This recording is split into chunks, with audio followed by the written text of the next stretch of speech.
એકદમ મીઠું છે મિત્રો.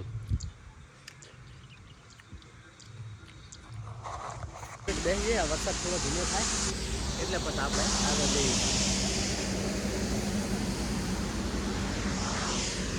મિત્રો આ જવાનું છે લોંગ રૂટમાં 300 કિલોમીટર, એ પાછું બાઇક ઉપર. એટલે મિત્રો લોંગ વિડીયો તો બનવાનો જ છે. અને જો આ બાઇક વેરી ગુડ મોર્નિંગ મિત્રો, સવારના રામ રામ બધા ભાઈઓને. તો મિત્રો વાગ્યા છે 6, તમે જોઈ શકો 6 વાગી ગયા છે. અને આપણે પહોંચી ગયા છીએ રાધનપુર, એટલે લગભગ ઘરથી 40 કિલોમીટર. તો મિત્રો બધાને એવું થતું છે કે તમે ઘરેથી વિડીયો ચમ ના બનાવીને રાધનપુર આવીને વિડીયો બનાવરા.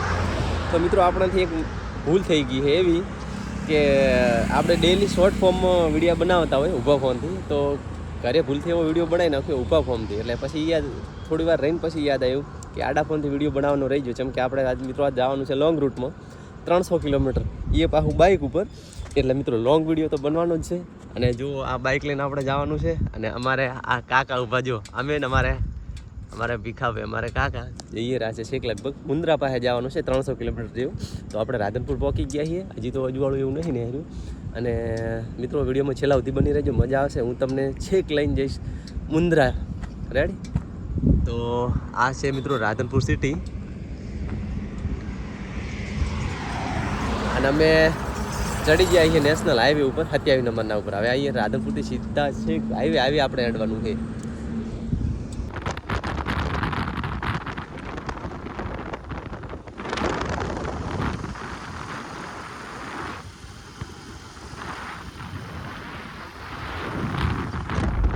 તો મિત્રો વાગ્યા છે 7 અને આપણે પહોંચી ગયા છે સાંતલપુર. આપણી સફરના કહેવાય ને કે 100 કિલોમીટર પૂરા થયા છે સાંતલપુર, બરાબર. હજી અહીંયાથી લગભગ 180 કિલોમીટર જેવું છે. હજી આપણને લગભગ 5 કલાક જેવા લાગી જાય, 4-5 કલાક પાકા. પોતે આ 100 કિલોમીટર પોતે બાઇક ચલાવ્યું છે. હવે આપણે પોતે ખુદ ગબ્બર બાઇક ચલાવશું. અહીંયા હોટલે ઊભા રહ્યા પોતે ચા પીવા માટે.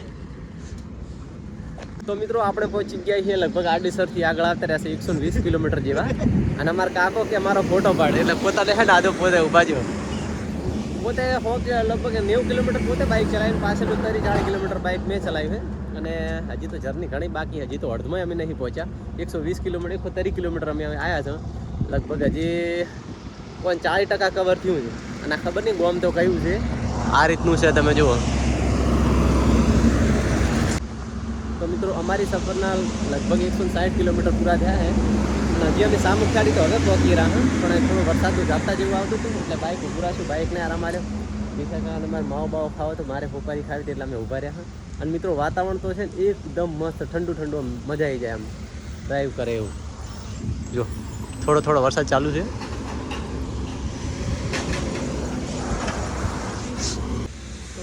આપણે અહીં કોઈ સામે ચાલે હજી પહોંચ્યા નહીં અને વરસાદ ચાલુ થઈ ગયો છે. એ આપણે રોકાણા વરલો છે, વરલા નીચે બેઠા. અને બારે જો વરસાદ વરસેલો છે. 10-15 મિનિટ બેસીએ, વરસાદ થોડો ધીમો થાય એટલે પછી આપણે આગળ જઈએ. જો મસ્ત વરલો છે જો.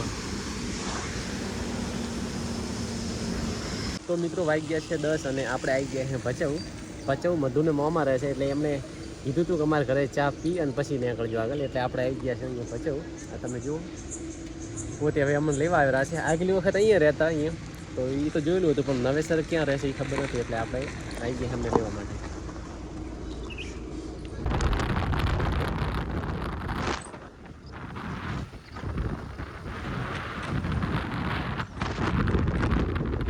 તો મિત્રો વાગ્યા છે લગભગ 12:30 અને આપણે છે ને થોડો ટાઈમ ગાંધીધામમાં નીકળી ગયો. અને કોણ હવે 3-4 કિલોમીટર રહ્યું છે અહીંયાથી અટડી. અને જો પવન ચક્કીઓ અહીંથી ચાલુ થઈ ગઈ છે. આજે જો 4 મકાઈ એકલી પવન ચક્કીઓ હોય એની બાજુ.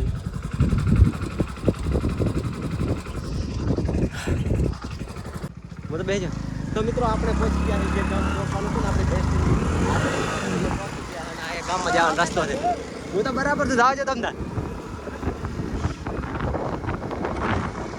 ગામમાં કમ્પ્લીટ પહોંચી ગયા. ભાઈ આપણે જવાનું હોય ને ઘરે જવાનું છે.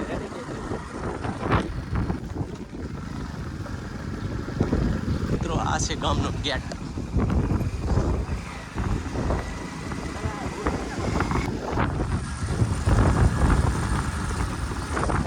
મિત્રો તો પવન ચક્કી છે એટલી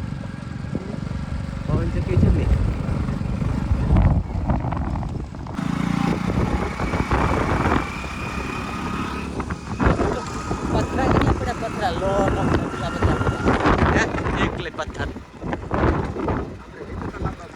તો મિત્રો આપણે જ્યાં પહોંચવાનું હતું જે ઘરે, તો આપણે એ ઘરે ફાઇનલ પહોંચી ગયા છીએ ડેસ્ટિની ઉપર. જે ને એક ગંતવ્ય સ્થળ ઉપર આપણે પહોંચી ગયા છીએ અને અમારા કાકો મોરે જઈ રહ્યા છે. હું તાકજો કાકા, આ જો નાળિયેરીના વૃક્ષ છે અને આમની કા ડ્રેગન ફ્રૂટ છે એની આગળ જો.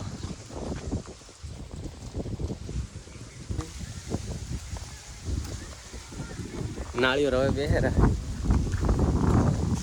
તો જો મિત્રો અહીંયા વાયરો વાત મળી જાવ, ખૂબ વાયરો આવે, એમ અતિશય વાયરો. આમ તમને ફોનમાં આમ હલકો સંભળાવાય ના જેટલો વાયરો આવે. જેમ કે મિત્રો સમુદ્ર ઠાવ પાયો. હા જો મિત્રો આ છે ડ્રેગન ફ્રૂટ ફાર્મ. હા જો આ તમારો કાકો બ્લોગ બોલ દો કહેજો. ડ્રેગન ફ્રૂટ કેવા આવે હું તમને બતાવું. જો ફળ કેવું હોય, એનું ઝાડકું કેવું હોય અને કેવી રીતે લગાવેલું હોય. હાલો જો મિત્રો આ છે ડ્રેગન ફ્રૂટનો પ્લાન્ટ. અને આવી રીતના ડ્રેગન ફ્રૂટ આવે આમ દેખો. કેમેરા બેન આમાં રાખો. આ જો આવું આ ડ્રેગન ફ્રૂટ આવે. આ હજી થોડું કાચું છે, એક જ દાડો લાગશે એને. મિત્રો અહીંયા છે ને વરસાદ ઓછો છે થોડો, એટલે હરખી જેવું પ્રોડક્શન જુઓ કે નહીં એ ટાઈપનું ઊંઘ નથી મળતી. તમે એના ઝાડ ઉપરથી ખબર પડી જશે જ ને સામાન્ય ઓલું છે. એટલે ફૂલ વરસાદ હોય ને તો આને ખૂબ માફક આવે.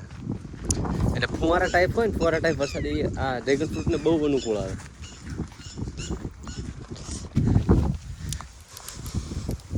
ના હોય તો કેવી રીતના સોલવાનું? આ એ રીતના સોલવાનું. લ્યો આમ સોલવાનું. રેડી મિત્રો એનું આ પતરું ને જેવું રેશમ જેવું આવે ને મસ્ત મુલાયમ. ફેરમ લવલી લગાવવાનો છે. ફેરમ લવલી ભીખો કાકા એમ કહે કે ફેરમ લવલી લગાવ ને એવું ફેરી પડ્યું ગયું હોય. મિત્રો અંદરથી આ રીતનું હોય, તમે જુઓ.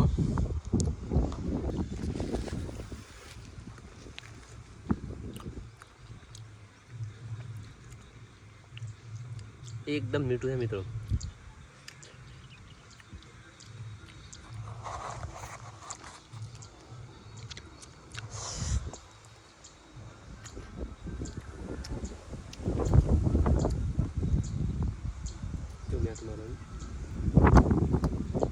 અમારા ભીખા કાકાને ખૂબ ભાવે. આ ડ્રેગન ફ્રૂટ ખાવા અમે 300 કિલોમીટર જઈએ હમથી આવ્યા અમે નહીં.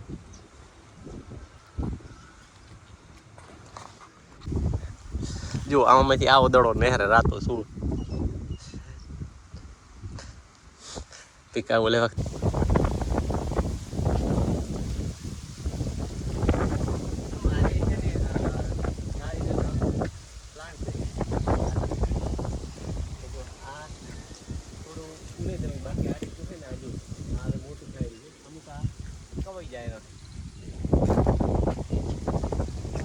ગેલેરી બનાવી છે જે તો એકદમ સરસ લાગે છે.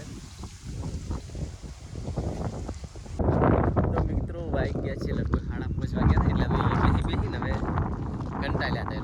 મતલબ કાકો ભાઈ હવે જઈ રહ્યા હતા અહીંયા. આ ચક્યું તો પવન ચક્યું જો છે ફરેથી હું એ જોતા આવો ને જેવું હોય છે બધું. મતલબ અહીંયા તો પવન ચક્યું ખૂબ હોય. તમે ચારે મકા પવન ચક્યું એકલી જ હોય. આજુ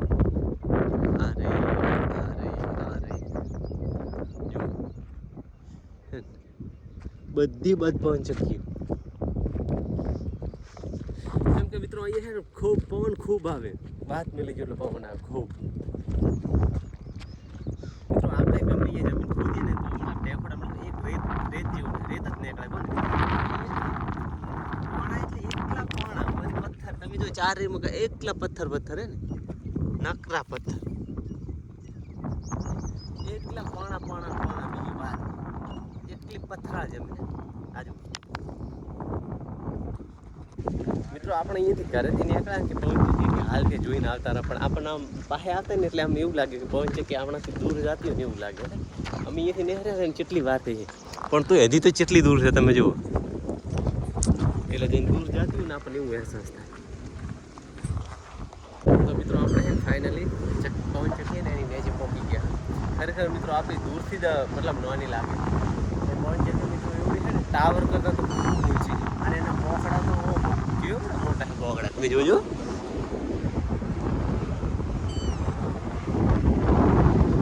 અને આવી તો મિત્રો જેટલી છે તમે જુઓ પાછળ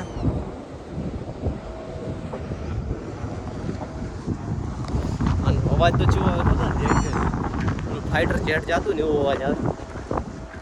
જેટ એટલું ઊંચી છે.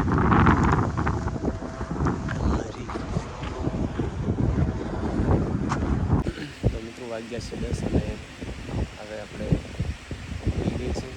ફરી પાછા મળશું આપણે કાલે નવા વિડીયો.